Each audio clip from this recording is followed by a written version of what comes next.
Hello दोस्तों, आज हम लोग देखेंगे गांधार कला की शैली। सबसे पहले गांधार कला। तो गांधार कला के संरक्षक शक और कुषाण दोनों थे। गांधार कला यथार्थवादी है। भारत की पश्चिमोत्तर सीमांत प्रांत गांधार एक मध्य एशिया और रोमन शिल्पकारों के साथ संपर्क हुआ। नई शैली की चित्रकला। गांधार कला का प्रभाव मथुरा में पहुंचा, हालांकि यह मूलतः देशी कला का केंद्र था। मथुरा में बुद्ध की अद्भुत प्रतिमाएं बनी। गांधार कला को हम लोग अगर देखते हैं तो सबसे पहले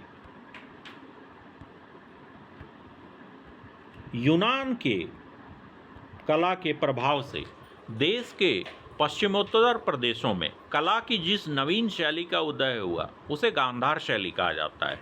यह विशुद्ध रूप से बौद्ध धर्म से संबंधित धार्मिक प्रस्तर मूर्ति कला शैली है, जिसका उदय कनिष्क प्रथम के समय हुआ। तक्षशिला, कपिशा, पुशकलावती, बामियान आदि इसके प्रमुख केंद्र रहे। इसमें स्वात घाटी के भूरे रंग के पत्थर या काले स्लेटी पत्थरों का इस्तेमाल होता था। इस कला का चरम विकास कुषाण काल में हुआ।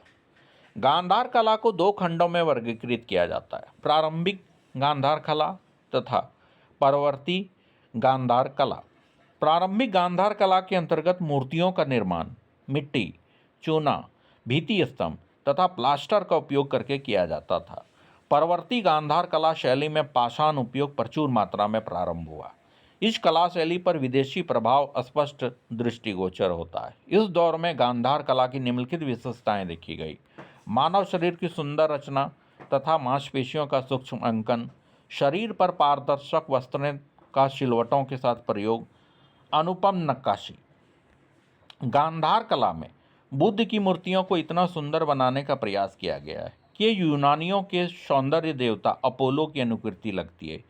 इसमें बुद्ध को प्रायः घुंघराले बाल एवं मूंछ, ललाट पर अरना, भौंरी, सिर के पीछे प्रभामंडल, वस्त्र सलवट युक्त और चप्पल पहने हुए दिखाया गया है। इस कला में प्रयुक्त चींटियों की पूंछ जैसी परतें रोम में हेंड्रियल काल की हेलेनिस्टिक शैली की अनुकूल रूप मानी जाती है।